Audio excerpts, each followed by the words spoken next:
In today's video, I'm going to teach you how to present in Google Meet. Whether you're a student preparing for a class presentation or a professional getting ready for a conference call, having the ability to present your screen effectively can make a significant difference. So let's dive into it step by step. First, you want to start by navigating to Google Meet. You can do this by opening your web browser and typing in meet.google.com.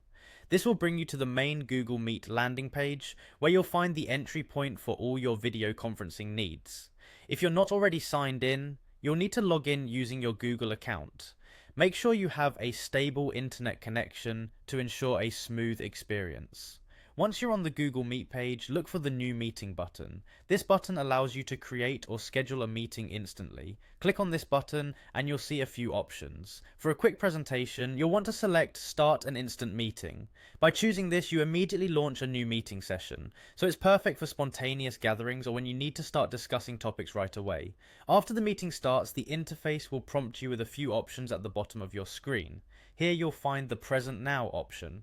Clicking on Present Now brings up different choices like presenting your entire screen, a specific window, or a particular tab. If you plan to switch between different documents or applications, presenting the entire screen might be more convenient. However, if you're focusing solely on a single document or your web browser, then selecting a window or a tab would help keep things more organized and less distracting for your audience. Once you've picked what you want to share, you simply click on it, and your chosen screen will be visible to the meeting participants. Google Meet will often ask you to confirm this choice, so make sure you click the corresponding share button to proceed.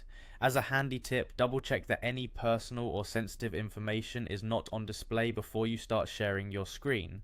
With your screen being shared, you're set to present. As you go through your presentation, keep an eye on the meeting interface, which allows you to stop sharing whenever you need to. You can do so by simply clicking the Stop Presenting button when you're done. That covers the basics of presenting in Google Meet. This straightforward process helps enhance your virtual presentations, making it easier for your ideas to come across effectively to your audience. I hope you found this guide helpful and that you now feel more confident about using Google Meet for your next presentation. Thanks for watching and good luck with your Google Meet session.